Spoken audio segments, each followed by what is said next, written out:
ഹരേ കൃഷ്ണ. ഹരേ കൃഷ്ണ മാതാജി. ഹരേ കൃഷ്ണ മാതാജി. ഹരേ കൃഷ്ണ. എല്ലാവർക്കും പ്രണാമം. ഹരേ കൃഷ്ണ. തുടങ്ങാം അല്ലേ? ഓം നമോ ഭഗവതേ വാസുദേവായ. ഓം നമോ ഭഗവതേ വാസുദേവായ. ഓം നമോ ഭഗവതേ വാസുദേവായ. നാരായണം നമസ്കൃത്യം നരം ചൈവ നരോത്തമം ദേവീം സരസ്വതിം വ്യാസം തതോ ജയമുദീരയേത്.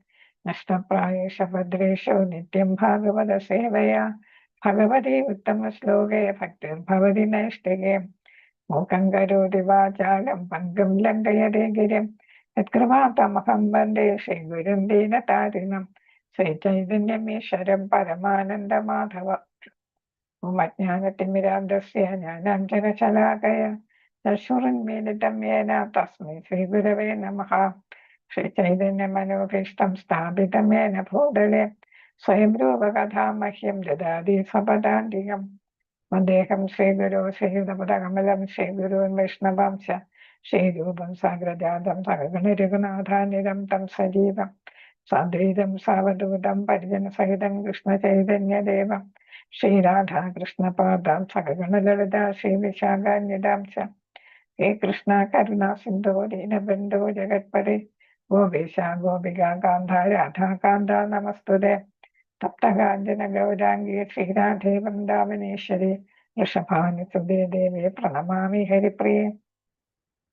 വാഞ്ചകൽപതരൂപശ്ച കൃപാ സിന്ധുഭ്യേവ ച പതിതാനാം പാവനേഭ്യോ വൈഷ്ണവേഭ്യോ നമോ നമഃ. നമോ ഓം വിഷ്ണുപാദായ കൃഷ്ണപ്രേഷ്ഠായ ഭൂതലേ ശ്രീമദേ ഭക്തിവേദാന്ത സ്വാമിനിധി നാമിനെ. നമസ്തേ സരസ്വതേ ദേവേ ഗൗരവാണി പ്രചാരിണേ നിർവിശേഷ ശൂന്യവാദി പാശ്ചാത്യദേശതാരിണേ. ജയ ശ്രീകൃഷ്ണ ചൈതന്യ പ്രഭു നിത്യാനന്ദ ശ്രീ അദ്വൈത ഗദാധര ശ്രീവാസാദി ഗൗരഭക്തവൃന്ദ. ഹരേ കൃഷ്ണ കൃഷ്ണ കൃഷ്ണ ഹരേ ഹരേ ഹരേ രാമ രാമ രാമ ഹരേ ഹരേ. ഹരേ കൃഷ്ണ കൃഷ്ണ കൃഷ്ണ ഹരേ ഹരേ ഹരേ രാമ രാമ രാമ ഹരേ ഹരേ. ഹരേ കൃഷ്ണ കൃഷ്ണ കൃഷ്ണ ഹരേ ഹരേ ഹരേ രാമ രാമ രാമ ഹരേ ഹരേ. ഹരേ കൃഷ്ണ. സച്ചിദാനന്ദ മന്ദിർ ഇസ്കോൺ മംഗലാപുരത്തിന്റെ ഭക്തിവൈഭവ ക്ലാസ്സിലേക്ക് എല്ലാവർക്കും സ്വാഗതം. ഹരേ കൃഷ്ണ. ഹരേ കൃഷ്ണ. ഹരേ കൃഷ്ണ. ഹരേ കൃഷ്ണ മാതാജി. ഹരേ കൃഷ്ണ. ഹരേ കൃഷ്ണ. പ്രണാമം മാതാജി. ഹരേ കൃഷ്ണ. നമ്മളപ്പോ ലോകത്തില് പ്രദ്യുമ്നന്റെതാണ് ഇനി അടുത്ത് നമ്മൾ വായിക്കേണ്ടിയിരുന്നത് അല്ലെ? ഹരേ കൃഷ്ണ. അതില് ഭഗവാൻ ദ്വാരകയിൽ പ്രവേശിക്കുന്ന ഭഗവാനെ സ്വീകരിക്കുന്ന കാര്യമാണ് നമ്മൾ ഇതില് പഠിച്ചുകൊണ്ടിരിക്കുന്നത്. ഇപ്പൊ ഭഗവാന്റെ ഏറ്റവും അടുത്ത ബന്ധുക്കളും അവരോടൊപ്പം തന്നെ ഭഗവാന്റെ പ്രജകളും പല തലത്തിലുള്ള പ്രജകൾ അല്ലെ, എല്ലാ തലത്തിലുള്ള പ്രജകളും അദ്ദേഹത്തെ സ്വീകരിക്കാനായിട്ട് എത്തിയിരുന്നു. അതില് ഭഗവാന്റെ കുടുംബത്തിലുള്ള കുറച്ച് പേരെ കുറിച്ചാണ് ഇവിടെ നമ്മൾ വായിച്ചിരുന്നത്. ഹരേ കൃഷ്ണ. പ്രദ്യുമ്നൻ കാമദേവന്റെ അവതാരം, ചിലർ പറയുന്ന സനത് കുമാരന്റെ അവതാരമാണെന്ന്. പരമദിവ്യോത്തമ പുരുഷനായ ശ്രീകൃഷ്ണ ഭഗവാന്റെയും ദ്വാരകയിലെ ഭഗവാന്റെ പ്രധാന രാജ്ഞി ലക്ഷ്മി ദേവി ശ്രീമതി രുക്മിണിയുടെയും പുത്രനായി ജനിച്ചു. അർജുനൻ സുഭദ്രയെ വിവാഹം ചെയ്ത വേളയിൽ അർജുനനെ അനുമോദിക്കാൻ ചെന്നവരിൽ ഒരാളായിരുന്നു പ്രദ്യുമ്നൻ. സാൽവനോട് യുദ്ധം ചെയ്ത മഹായോദ്ധാക്കളിൽ ഒരാളായിരുന്നു അദ്ദേഹം. സാൽവൻ ആരാണെന്ന് അറിയാമോ? ഹരേ കൃഷ്ണ. ആരെങ്കിലും ഓർക്കുന്നുണ്ടോ? സാംബവതിയുടെ സാൽവൻ, ജാമ്പവതിയുടെ മകൻ സാമ്പൻ. ഇത് ശാൽവൻ. ശാൽവൻ നമ്മൾ കേട്ടിട്ടുണ്ട്.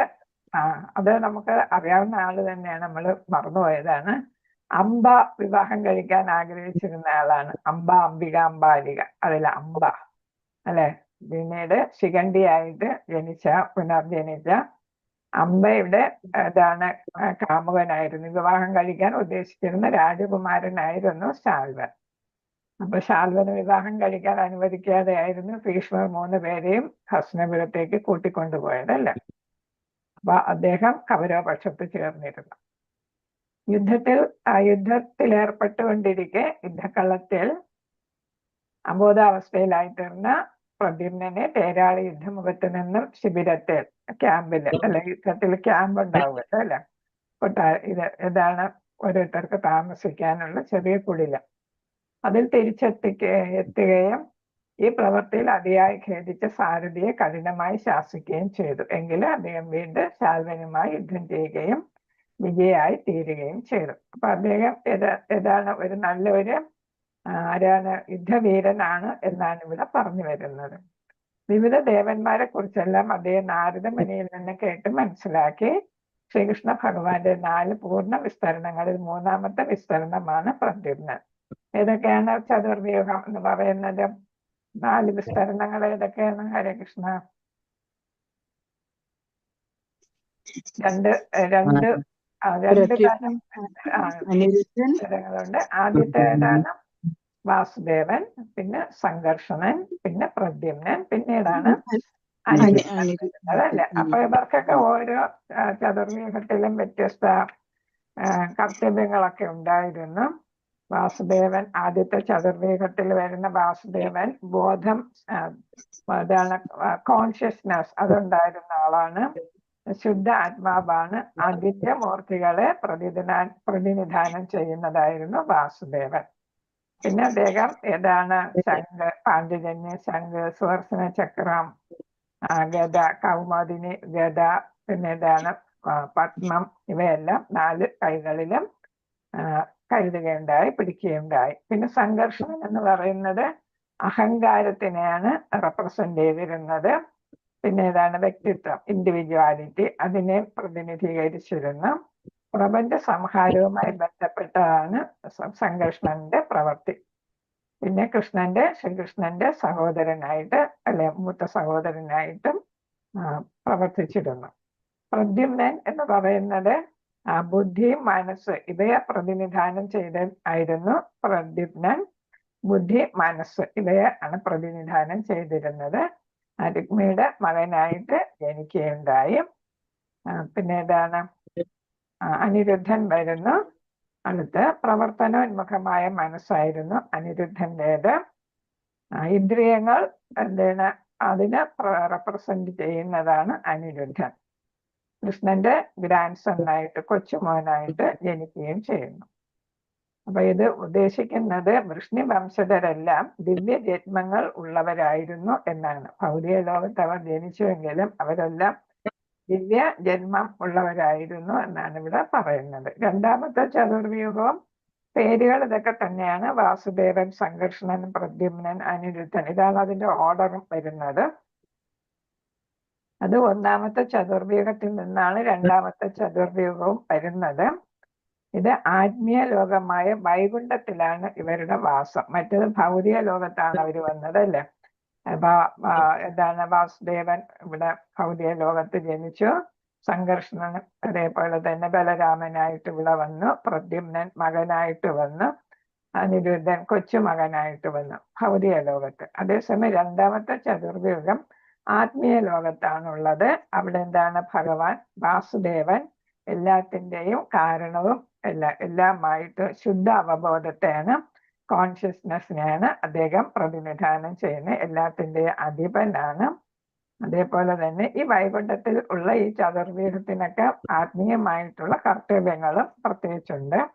സംഘർഷണൻ എന്ന് പറയുന്നത് പരമദിവ്യോത്തമ പുരുഷന്റെ ഒരു വിസ്തരണമായിട്ട് വരുന്നു.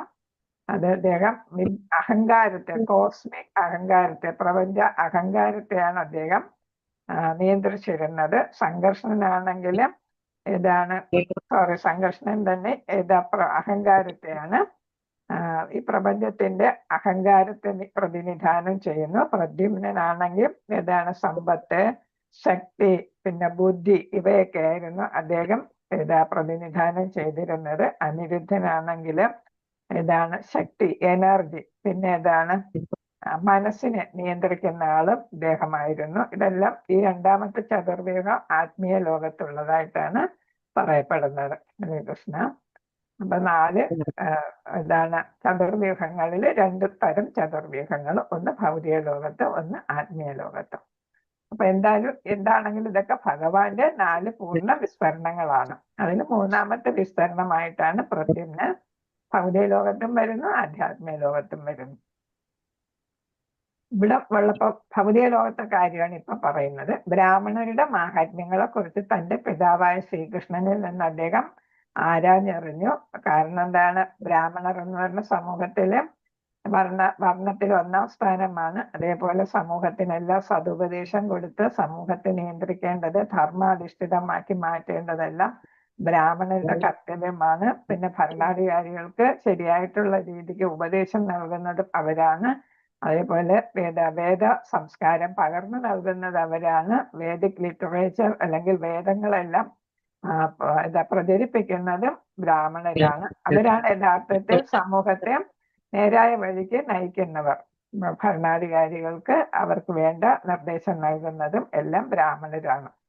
യദുവംശജർക്ക് മധ്യേ നടന്ന ഭാതൃഹത്യ യുദ്ധത്തിൽ അദ്ദേഹം വൃഷ്ണികളിലെ മറ്റൊരു രാജാവായ ഭോജ രാജാവിനാൽ വധിക്കപ്പെട്ടു. മൃത്യുവിന് ശേഷം തന്റെ യഥാർത്ഥ പദവിയിൽ പ്രതിഷ്ഠാപനം ചെയ്യപ്പെട്ടു. അതായത് ഗോലോക വൃന്ദാവനത്തിൽ തിരിച്ചെത്തി അവിടെ പഴയ സ്ഥാനത്ത് എത്തപ്പെട്ടു എന്നാണ് ഇവിടെ പറയുന്നത്. ചാരുദേഷ്ണൻ ശ്രീകൃഷ്ണ ഭഗവാന്റെ രുക്മിണി ദേവിയുടെ മറ്റൊരു പുത്രനാണ്. ദ്രൗപദിയുടെ സ്വയംവര വേളയിൽ അദ്ദേഹവും സന്നിഹിതനായിരുന്നു. തന്റെ പിതാവിനെയും സഹോദരനെയും പോലെ മഹായോദ്ധാവായിരുന്നു അദ്ദേഹം വിവിധകരുമായി യുദ്ധത്തിൽ ഏർപ്പെടുകയും അയാളെ വധിക്കുകയും ചെയ്തു. ഇതെല്ലാം കുരുക്ഷേത്ര യുദ്ധത്തിന്റെ കാര്യങ്ങളാണ് അതിൽ വരുന്നത്.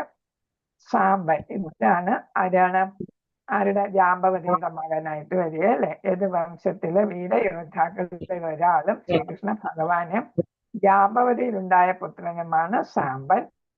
അർജുനനിൽ നിന്ന് ധനുർവിദ്യ അഭ്യസിച്ചു.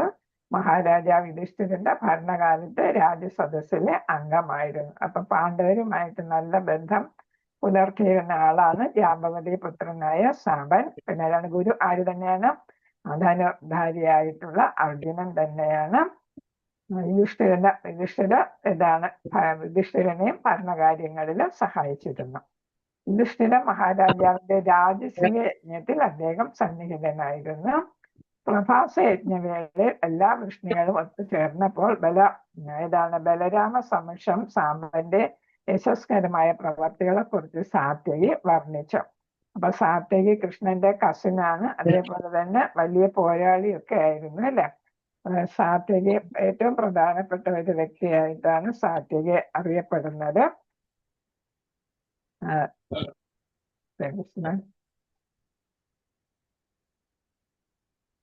പിന്നെ അതേപോലെ തന്നെ ദ്രോണാചാര്യരും അർജുനനുമാണ് അദ്ദേഹത്തിന്റെ ഗുരുക്കന്മാരായിട്ട് വരുന്നതും. ഒരു അക്ഷൗണി പടയുടെ ചീഫ്റ്റനും കൂടെ ആയിരുന്നു കുരുക്ഷേത്ര യുദ്ധത്തില് സാത്യകി.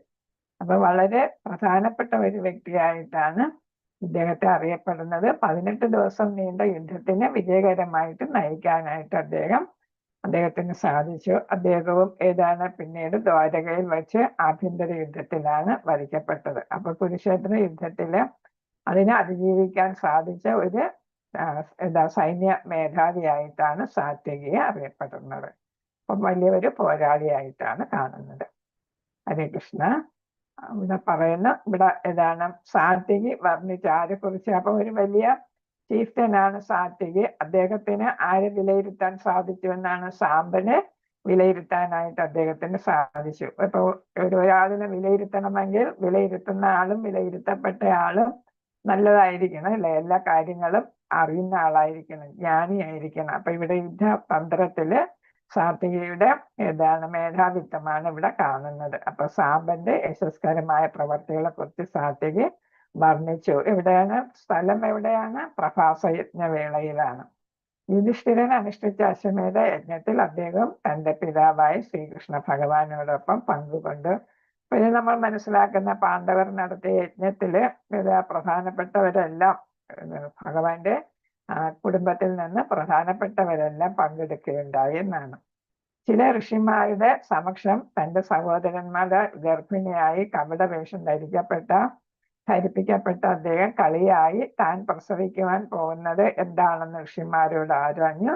ഒരു ഇരുമ്പ് പിണ്ടത്തെ പ്രസവിക്കുമെന്നും ആ ഇരുമ്പ് പിണ്ടം യദുവംശത്തിന്റെ ഭാതൃഹത്യാ യുദ്ധത്തിന് ഹേതുവാകുമെന്ന് ഋഷികൾ പ്രവചിച്ചു അല്ലെ. അപ്പൊ ഇവിടെ പ്രധാനപ്പെട്ട ഋഷിമാരാണ് ഇവിടെ ഉണ്ടായിരുന്നത് അല്ലെ. അപ്പൊ അവരുടെ മുന്നിലാണ് കളിയാക്കാനായിട്ട് പോകുന്നത്. വ്യാസൻ, അതേപോലെ തന്നെ ദുർവാസാവ്, അങ്ങനെയുള്ള പ്രശസ്തരായിട്ടുള്ള മഹത്വമുള്ള ഋഷിമാരാണ് അവിടെ പങ്കെടുത്തിരുന്നത്. അവിടെ വെച്ചാണ് അവർ തമാശയായിട്ട് ഇവിടെ കളിച്ചത്. തമാശ എന്തായിട്ട് മാറി അവരുടെ നാശത്തിനിടയാക്കുകയും ചെയ്തു. അപ്പൊ നമ്മൾ ബഹുമാനിക്കേണ്ടവരെ രാജകുമാരന്മാരാണെങ്കിലും ബഹുമാനിക്കേണ്ടവരെ ബഹുമാനിക്കണം എന്നുള്ളതാണ് നമ്മൾ ഇതിൽ നിന്ന് മനസ്സിലാക്കേണ്ടത്. നമ്മൾ എത്ര ഉയർന്ന സ്ഥാനത്തിലെത്തിയാലും ആചാര്യന്മാരെ എപ്പോഴും എന്ത് ചെയ്യണം, നമ്മൾ ബഹുമാനിക്കണം. അപ്പൊ ഇവിടെ ആചാര്യന്മാരാണ്. അപ്പൊ അവരെ അധിക്ഷേപിക്കുന്ന തരത്തിലുള്ള പ്രവർത്തനമായിരുന്നു ഈ രാജകുമാരന്മാർ കളിയാക്കി ചെയ്തത്. അവർക്കൊരു രസമായിരുന്നു അല്ലെ. അപ്പൊ അത് പക്ഷെ അങ്ങനെ ചെയ്യാനായിട്ട് പാടില്ല എന്നതാണ് ഇവിടെ അവരുടെ ശാപത്തിൽ നിന്ന് നമുക്ക് മനസ്സിലാക്കേണ്ടത്. അടുത്ത ദിവസം പ്രഭാതത്തിൽ സാമ്പൻ ഒരു വലിയ ഇരുമ്പ് പിണ്ടത്തെ പ്രസവിക്കുകയും ഉചിത നടപടിക്കായി അതിനെ ഉഗ്രസേനനെ ഏൽപ്പിക്കുകയും ചെയ്തു. അപ്പൊ ചക്രവർത്തി ഉഗ്രസേനനാണ് അല്ലെ. അപ്പൊ ഉഗ്രസേനനെ, അതായത് ശ്രീകൃഷ്ണനോട് പറയാതെ നേരിട്ട് ഉഗ്രസേനന്റെ അടുത്ത് കൊണ്ടുപോയി ഇത് ഏൽപ്പിക്കുകയാണ് ചെയ്തത്. ഭഗവാനെ അറിയിക്കാതെയാണ് ഇത് ചെയ്തത്. യഥാർത്ഥത്തിൽ പിന്നീട് പ്രവചന പ്രകാരമുള്ള ഭാതൃഹത്യാ യുദ്ധമുണ്ടാകുകയും സാമ്പൻ ആ യുദ്ധത്തിൽ മരിക്കുകയും ചെയ്തു. അപ്പൊ പ്രഭാസത്തിൽ വെച്ചാണ് ഏതുണ്ടാകുന്നത്, ഈ ഭാതൃഹത്യാ യുദ്ധം ഉണ്ടാകുന്നതും പ്രഭാസത്തിൽ വെച്ചാണ് അല്ലെ. സരസ്വതി തീരത്താണ്, സരസ്വതി നദീ തീരത്താണ് ഈ പ്രഭാസം വരുന്നത്. അത് ക്ഷേത്രമാണ്, പുണ്യസ്ഥലമാണ്. അവിടെ എല്ലാവരും യജ്ഞങ്ങൾ നടത്തുന്നതിന് വേണ്ടിയിട്ട് ഒത്തുകൂടി. ശ്രീകൃഷ്ണൻ തന്നെ അറിയിച്ചിട്ടാണ് എല്ലാവരും അവിടെ എത്തിച്ചേർന്നതും. പിന്നെ അവർ ലഹരി പാനീയം ഉപയോഗിക്കുക, എല്ലാവർക്കും ദാനകർമ്മങ്ങളൊക്കെ ചെയ്തു. അവിടെ വെച്ച് ബ്രാഹ്മണരെ എല്ലാം വേണ്ട വിധത്തിൽ ബഹുമാനിക്കുകയൊക്കെ ചെയ്തിരുന്നു. ശ്രീകൃഷ്ണന്റെ നിർദ്ദേശത്തിൽ ഇവർ ചെയ്ത പാപത്തിന് അതിന്റെ പശ്ചാത്താപമായിട്ട് ഇതൊക്കെ ചെയ്യാനായിട്ട് ആവശ്യപ്പെട്ടു. അവരെല്ലാം അത് ചെയ്യുകയും ചെയ്തിരുന്നു. പക്ഷെ ഇതെല്ലാം ഭഗവാന്റെ ഒരു പദ്ധതി ആയിരുന്നത് കൊണ്ടാണ് അവിടെ വെച്ച് എന്ത് വരുന്നത്, ഭാതൃഹത്യാ യുദ്ധം ഉണ്ടായതും അവിടെ ഈ വൃഷ്ണികളെല്ലാം വധിക്കപ്പെടുകയും ചെയ്തത്. അങ്ങനെ ശ്രീകൃഷ്ണ ഭഗവാന്റെ എല്ലാ പുത്രന്മാരും അവരുടെ കൊട്ടാരങ്ങളിൽ നിന്ന്, ഇതൊക്കെ പറയാൻ കാര്യം എന്താണ്, ഭഗവാനെ സ്വീകരിക്കാൻ വന്നതാണ് ഇവരെല്ലാം അല്ലെ. അവരിൽ പ്രമുഖരെ കുറിച്ചാണ് ഒരു ചെറിയ വിവരണം തന്നത്. അങ്ങനെ ശ്രീകൃഷ്ണ ഭഗവാന്റെ എല്ലാ പുത്രന്മാരും അവരുടെ കൊട്ടാരങ്ങളിൽ നിന്ന് പുറപ്പെട്ട് ശയനവും വിശ്രമവും ഭോജനവും ഉൾപ്പെടെയുള്ള എല്ലാ പ്രവൃത്തികളും ഉപേക്ഷിച്ച് അവരുടെ ശ്രേഷ്ഠ പിതാവിന്റെ അടുക്കലേക്ക് ദ്രുതഗതിയിലെത്തി. ഓരോരുത്തരും ഓരോ ജോലികളിൽ വ്യാപൃതരായിരിക്കുകയായിരുന്നു ചെയ്തിരുന്നത് അല്ലെ. അപ്പൊ ആ ജോലികളെല്ലാം, ചിലർ കിടക്കുകയായിരുന്നു, ചിലർ ഭക്ഷണം കഴിക്കുകയായിരുന്നു, ഓരോരുത്തരും ഓരോന്ന് ചെയ്തുകൊണ്ടിരിക്കുകയായിരുന്നു. അപ്പൊ ഭഗവാൻ എത്തി എന്നുള്ള ശംഖനാദം കേട്ടപ്പോൾ തന്നെ മനസ്സിലായി ഭഗവാൻ എത്തിച്ചേർന്നു എന്ന്.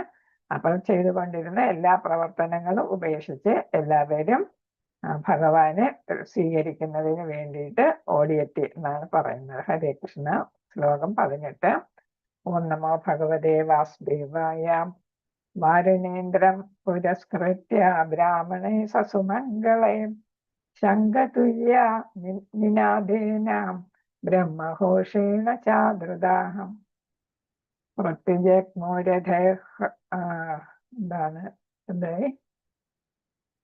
ഹൃഷ്ടാന്നാണ്. ഹൃഷ്ട പ്രണയാഗത സാധുസാഹ. നമുക്ക് ഈ അക്ഷരം ചിലപ്പോൾ സംശയം വരും. ഹൃഷ്ടാന്ന് തന്നെയാണ്. വാരുണേന്ദ്രം പുരസ്കൃത്യ ബ്രാഹ്മണേ സസുമംഗളൈഹി ശംഖതുല്യ നിനാദേന ബ്രഹ്മഘോഷേണ ചാദൃതാഹം പ്രത്യുജഗ്മോരഥേ ഹൃഷ്ട പ്രണയാഗത സാധുസാഹ. ആരെങ്കിലും വായിക്കുന്നെങ്കിൽ ഒന്ന് വായിച്ചോളൂ. ഹരേ കൃഷ്ണ. ഹരേ കൃഷ്ണ മാതാജി. വാസുദേവായ. ശ്ലോകം 18. വാരണേന്ദ്രം പുരസ്കൃത്യ ബ്രാഹ്മണേ സസുമംഗളേ ശംഖതുല്യനിനാദേന ബ്രഹ്മഘോഷേണ ചാദൃത പ്രത്യുജഗ്മോ രഥൈ ഹൃഷ്ട പ്രണയാഗത സാധുസാ हरे कृष्ण माता जी।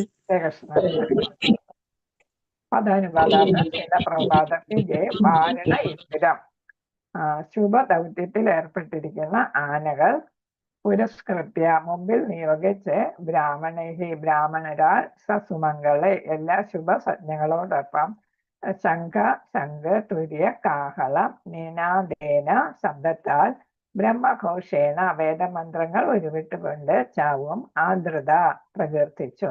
പ്രതി നേർക്ക് ഉജ്ജഗ്മോ അതിശീഘ്രം ഗമിച്ചു. രഥങ്ങളിൽ ഹൃഷ്ട സാമോദത്തോടെ പ്രണയഗത സ്നേഹസാന്ദ്രമായ സാധ്വസ സർവ ആദരങ്ങളോടെ. അപ്പൊ ഇവിടെ നമ്മൾ മനസ്സിലാക്കുന്നത് ഭഗവാനെ സ്വീകരിക്കാനായിട്ട് എല്ലാവരും എത്തി. ആനയും അമ്പാരിയും എല്ലാം നമ്മൾ പറയല്ലേ, ആനയും അമ്പാരിയും നമ്മൾ പറയും എന്ന് വെച്ചാൽ എല്ലാ വാദ്യഘോഷങ്ങളോടും എല്ലാമായിട്ടാണ്. അപ്പൊ ആന എന്ന് പറയുന്നത് ഈ സ്വീകരണത്തിന്റെ ഒരു പ്രധാന ഘടകമാണ്. അന്നും ഇന്നും അങ്ങനെ തന്നെയാണ് അല്ലെ. ഏത് ഘോഷയാത്ര വന്നാലും അതിലെ പ്രധാന സ്ഥാനം ഇതാണ്. തലയെടുപ്പുള്ള ആനയായിരിക്കും അല്ലെ. അപ്പൊ ചിലതിലൊക്കെ പല പല തരത്തിലുള്ള ഏജുകളിലുള്ള പെണ്ണും ആണുമായിട്ടുള്ള ആനകൾ, പിടിയാനകളും കൊമ്പനാനകളും ഒക്കെ കാണും. അപ്പൊ കൊമ്പനാനയായിരിക്കും തിടമ്പൊക്കെ ഏറ്റെടുക്കുന്നത് അല്ലെ. അപ്പൊ ഇവിടെ പ്രധാനമായിട്ട് എന്താണ്, എല്ലാ ആഘോഷ സംവിധാനങ്ങളോട് കൂടിയാണ് ഇവർ ഭഗവാനെ സ്വീകരിക്കാനായിട്ട് എത്തിച്ചേർന്നിരിക്കുന്നതെന്നാണ് നമ്മൾ മനസ്സിലാക്കുന്നത്. അപ്പൊ എല്ലാ തരത്തിലും ഉള്ള ഒരു വലിയ സ്വീകരണമാണ് ഇവർ നൽകിയിരിക്കുന്നത്. ഹരേ കൃഷ്ണ. അതുകൊണ്ട് നമ്മളിപ്പോ ചെയ്യുന്നത് പോലെ തന്നെ നമ്മുടെ ചോദ്യം ഉണ്ടല്ലോ, വേദകാലത്തിന്റെ വേദ സംസ്കാരം നമ്മൾ ഇപ്പോഴെങ്ങനെ നടപ്പിലാക്കുന്നുണ്ട് എന്നുള്ള ഒരു ചോദ്യം വരുന്നുണ്ട്. അപ്പൊ ഇപ്പോഴും നമ്മൾ വേദ സംസ്കാരത്തിന്റെ രീതി തന്നെയാണ് പിന്തുടരുന്നത്. പൂക്കളും മറ്റു മംഗള വസ്തുക്കളും വഹിക്കുന്ന ബ്രാഹ്മണരോടൊപ്പം അവർ രഥങ്ങളിൽ തിടുക്കത്തിൽ ഭഗവാന്റെ അടുത്തേക്ക് ഗമിച്ചു. അവരുടെ മുമ്പിൽ സൗഭാഗ്യ സൂചകങ്ങളായ ആനകൾ ഉണ്ടായിരുന്നു. അപ്പൊ ആനച്ചന്തം നമ്മൾ പറയല്ലേ. അപ്പൊ ഇതാണ് ഒരു എടുപ്പ് എന്ന് നമ്മൾ പറയല്ലേ, കണ്ട ഒരു എടുപ്പുണ്ട് എന്ന് പറയുന്നത്, അതൊരു ആനച്ചന്തമാണെന്നാ പറയുന്നല്ലേ. അപ്പൊ മൊത്തത്തിൽ നോക്കുമ്പോൾ ഓരോ ഭാഗമായിട്ട് നോക്കുമ്പോൾ ഭംഗി കാണത്തില്ല, പക്ഷെ മൊത്തത്തിൽ നോക്കുമ്പോൾ ഒരു ചന്തം കാണും. അപ്പൊ ഇവിടെ ഏതാണ് മംഗളം വസ്തുക്കളും അതേപോലെ തന്നെ ഏതാണ് പൂക്കളും എല്ലാമായിട്ട് ആനയോടൊപ്പമായിരുന്നു. അത് സൗഭാഗ്യ സൂചകമായിട്ടാണ് കണക്കാക്കുന്നത്. ആനയെ അതുമായിട്ടായിരുന്നു എത്തിയിരുന്നത്. ശംഖൂതുകയും കാഹളങ്ങൾ മുഴക്കുകയും വേദമന്ത്രങ്ങൾ ഉരുവിടുകയും ചെയ്തിരുന്നു. അപ്പൊ നമ്മൾ ഇപ്പോഴും വാദ്യഘോഷത്തോടെ പോകുന്നു.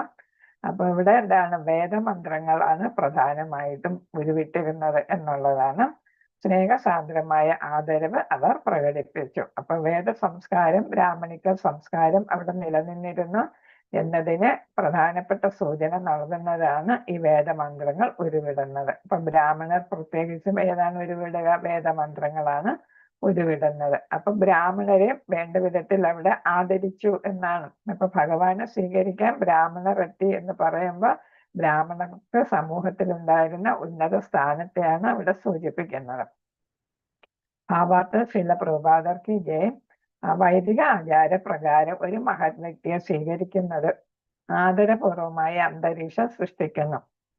അത് സ്വീകരിക്കപ്പെടുന്ന വ്യക്തിയോടുള്ള സ്നേഹത്താലും ബഹുമാനത്താലും സാന്ദ്രമായതാണ്. അവണ്ണമുള്ള സ്വീകരണത്തിന്റെ ശുഭ അന്തരീക്ഷം മുകളിൽ പ്രസ്താവിച്ച ശംഖുകൾ, പൂക്കൾ, ധൂപം, അലങ്കരിച്ച ഗജകേസരികൾ, വേദസാഹിത്യത്തിലെ മന്ത്രങ്ങൾ ഉരുവിടുന്ന യോഗ്യരായ ബ്രാഹ്മണർ എന്നിവരുൾപ്പെടുന്ന പരിച്ഛദങ്ങളെ ആശ്രയിച്ചിരിക്കുന്നു. അപ്പൊ ആക്സസറീസ്, പരിച്ഛദങ്ങൾ എന്ന് പറഞ്ഞാല് ആക്സസറീസ് എന്നാണ് വരുന്നത്. അപ്പൊ ഒരു ഉന്നത വ്യക്തിയെ സ്വീകരിക്കുമ്പോൾ അതെന്താണ്, ബഹുമാനവും സ്നേഹവുമാണ് അവിടെ കാണിക്കുന്നത്. അതേപോലെ നല്ല ഒരു അന്തരീക്ഷമാണ് അവിടെ സൃഷ്ടിക്കപ്പെടുന്നത് അല്ലെ. അപ്പൊ നല്ല ഒരു അന്തരീക്ഷത്തില് എല്ലാവർക്കും സന്തോഷപ്രദമാകുന്ന ഒരു അന്തരീക്ഷത്തിലാണ് ബഹുമാന്യരായ വ്യക്തികളെ സ്നേഹപൂർവ്വം സ്വീകരിക്കുകയാണ് ചെയ്യുന്നത്. അപ്പൊ അതിൽ പ്രധാനമായിട്ടും പങ്കെടുക്കേണ്ട ആ സമൂഹത്തിലെ ഉന്നത വ്യക്തികൾ അതിൽ ഉറപ്പായിട്ടും പങ്കെടുക്കണം. അപ്പൊ അവർ എന്ത് ചെയ്തു, ഇവിടെ ബ്രാഹ്മണർ അവർ എന്ത് ചെയ്തു, എല്ലാ തരത്തിലും ഉള്ള ബഹുമാനങ്ങൾ ആദരവോടെ ആദരങ്ങളോടെ ആരെ സ്വീകരിക്കുന്നു, ഭഗവാനെ സ്വീകരിക്കുന്നു. അത്തരമൊരു സ്വീകരണ നടപടി ഇരുഭാഗത്തെയും സ്വീകരിക്കുന്ന ആളുകളുടെയും സ്വീകരിക്കപ്പെടുന്ന ആളുകളുടെയും ആത്മാർത്ഥതയിൽ പൂരിതമാകുന്നു പൂർണ്ണമാകുന്നു. അപ്പൊ രണ്ടു കൂട്ടർക്കും സന്തോഷമാകുന്ന നമ്മൾ കുംഭമൊക്കെ കൊടുത്ത് സ്വീകരിക്കും അല്ലേ? അപ്പൊ രണ്ടു കൂട്ടർക്കും ഒരു സന്തോഷം നൽകുന്ന പൂർണ്ണത കൈവരിക്കാൻ സാധിക്കുന്ന ഒരു അന്തരീക്ഷം അവിടെ അങ്ങനെ സൃഷ്ടിക്കപ്പെട്ടു എന്നാണ് ഇവിടെ പറയുന്നത്. ശ്ലോകം 19. ഓം നമോ ഭഗവതേ വാസുദേവായ. ഭാര്യമുഖ്യാച്ച ശതതോ യാനേ തദ്ദർശനോത്സുക ലസത്കുണ്ടലനിർഭാത കപോലവദന ശ്രിയഃ. ഭാര്യമുഖ്യസ്തു ശതശോ യാനേ തദ്ദർശനോത്സുക ലസത്കുണ്ടലനിർഭാത കപോലവദന ശ്രിയഃ. ആരെങ്കിലും വായിക്കുന്നുണ്ടോ? ഒന്ന് വായിച്ചോളൂ ഒരാൾ. ഹരേ കൃഷ്ണ മാതാജി. ഓം നമോ ഭഗവതേ വാസുദേവായ. ഭാരമുഖ്യാച്ച സദസോ യാനൈസ്തത്തർശനോത്സുകാഃ ലസത്കുണ്ടല നിർപ്പാത കപോലവദന ശ്രിയഃ. ഹരേ കൃഷ്ണ മാതാജി. ഹരേ കൃഷ്ണ. ശ്രീല പ്രഭുപാദർക്ക് ജയ്. പ്രധാന പദാർത്ഥം ഭാരമുഖ്യാഹ അറിയപ്പെടുന്ന വേശ്യകൾ ചാവും സദശ നൂറുകണക്കിന് യാനൈ വാഹനങ്ങളിൽ തദ്ദർശന അദ്ദേഹത്തെ ശ്രീകൃഷ്ണ ഭഗവാനെ സന്ദർശിക്കാനായി ഉത്സുകാഹ അത്യധികം ഉത്സുകരായ ലസ തൂക്കിയിട്ടിരിക്കുന്ന കർണകുണ്ടലങ്ങൾ നിർബാധ കണ്ണഞ്ചിപ്പിക്കുന്ന കപോല നെറ്റി വദനം ശ്രീയ സൗന്ദര്യം. അപ്പൊ ഇവിടെ സമൂഹത്തില് ഉയർന്ന ബ്രാഹ്മണരെ കുറിച്ചാണ് കഴിഞ്ഞ ശ്ലോകത്തിൽ പറഞ്ഞത് അല്ലെ? ഉയർന്ന തരത്തിലുള്ള ബ്രാഹ്മണരാണ് എടുത്തു പറഞ്ഞത് അല്ലെ? അതേസമയം ഇവിടെ സമൂഹത്തില് നമ്മൾ അധികം പ്രാധാന്യം കൽപ്പിക്കാത്ത മോശപ്പെട്ട എന്ന് പറയുന്ന കൂട്ടരെ കുറിച്ചാണ് ഇവിടെ പറയുന്നത്. അതായത് ഏറ്റവും ഉയർന്ന തലത്തില് നമ്മൾ മോശം എന്ന് കരുതുന്ന വേശ്യകള് അല്ലെ? അവരെ കുറിച്ചാണ് ഇവിടെ പറയുന്നത്. ഭഗവാന് വ്യത്യാസമില്ല. ബ്രാഹ്മണരും വേശ്യകളെ കുറിച്ച് രണ്ടു കൂട്ടരും ഭഗവാന്റെ അംശം തന്നെയാണ് അല്ലെ?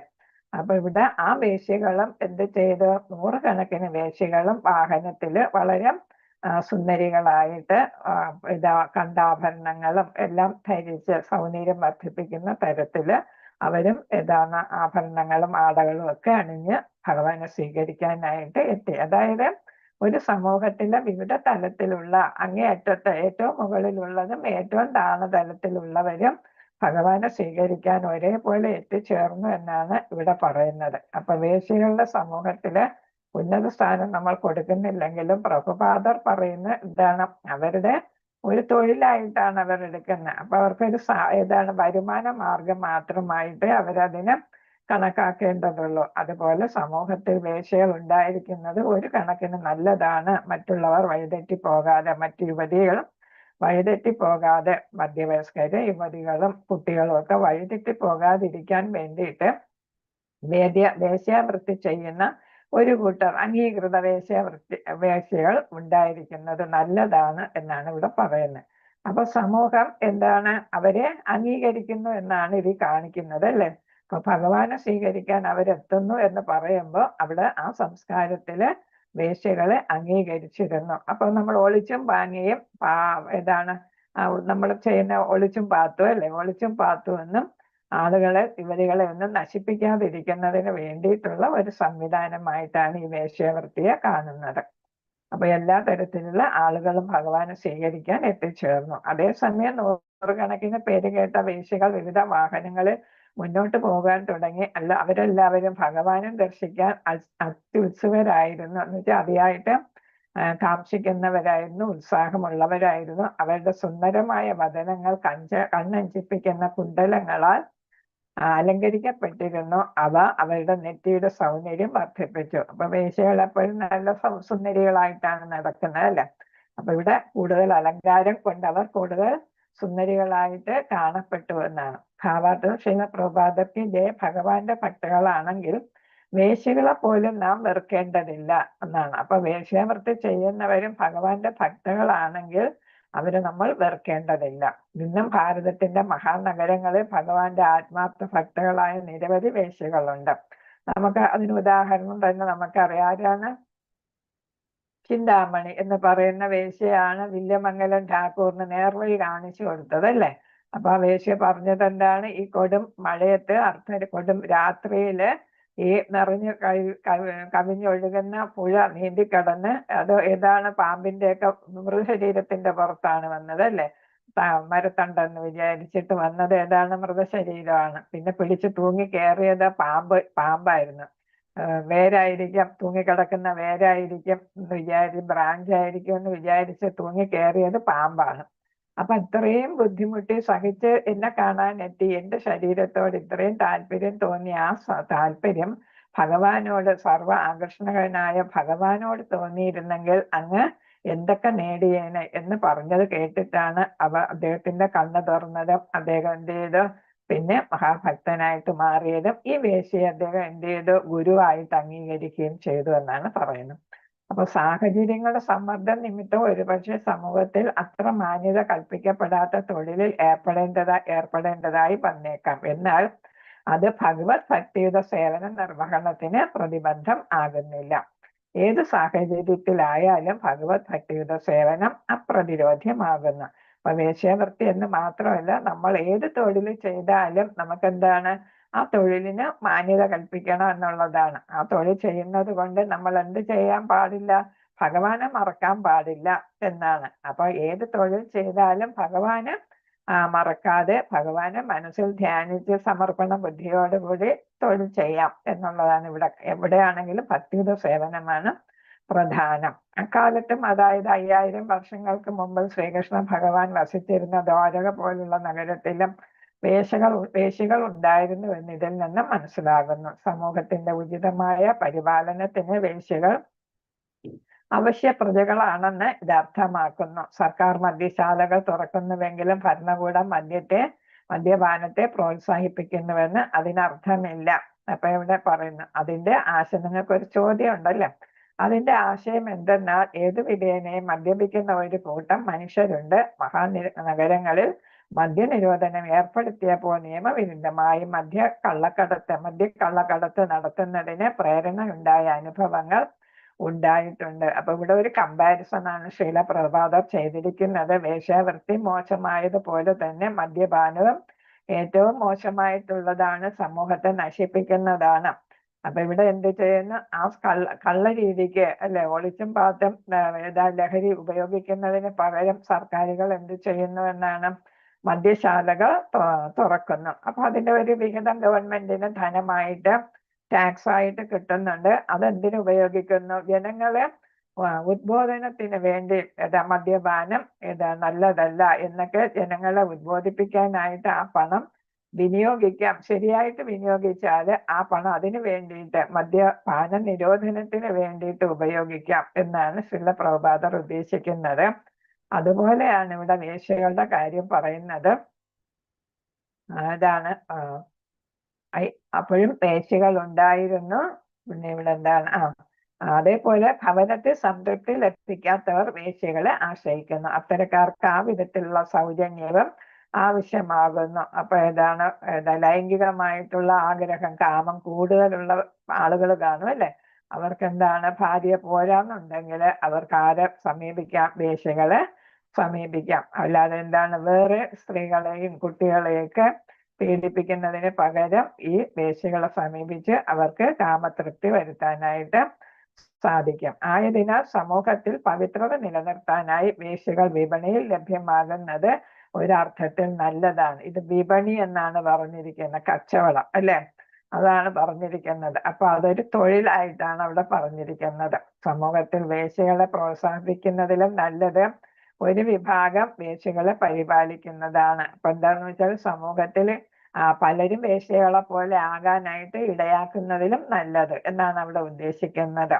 അപ്പൊ ഈ കാമാർത്ഥരായിട്ടുള്ള ആളുകൾ പലരെയും പീഡിപ്പിച്ച് അവരെല്ലാം നശിപ്പിക്കുന്നതിന് പകരം ഒരു കൂട്ടം വേശ്യകൾ ഉണ്ടെങ്കിൽ അതാണ് നല്ലത് എന്നാണ് പറയുന്നത്. യഥാർത്ഥ പുനരുദ്ധാരണം സർവമാന ജനങ്ങളെയും ഭഗവത് ഭക്തരാകാൻ ബോധവൽക്കരിക്കുകയാകുന്നു. അപ്പൊ എന്താണ്, ചിന്താമണി എന്ന വേശ്യ ചെയ്തതുപോലെ വേശ്യകളും അവരുടെ അടുത്തെത്തുന്ന ആളുകളെ, പുരുഷന്മാരെയൊക്കെ എന്ത് ചെയ്യാം, കൃഷ്ണാവബോധത്തിൽ എത്താനായിട്ട് അവരെ ഉപദേശിക്കുകയാണെങ്കിൽ അത് സമൂഹത്തിന്റെ ഉയർച്ചയ്ക്ക് കാരണമാകാം എന്നാണ് ഇവിടെ പ്രഭുപാദർ പറയുന്നത്. അത് ജീവിതത്തിന്റെ എല്ലാ ഘടകങ്ങൾക്കും വിരാമമിടുന്നു.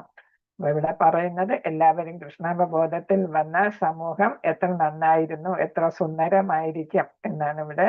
അതാണ് ഒരു സ്വപ്നം തന്നെയാണ് അല്ലെ.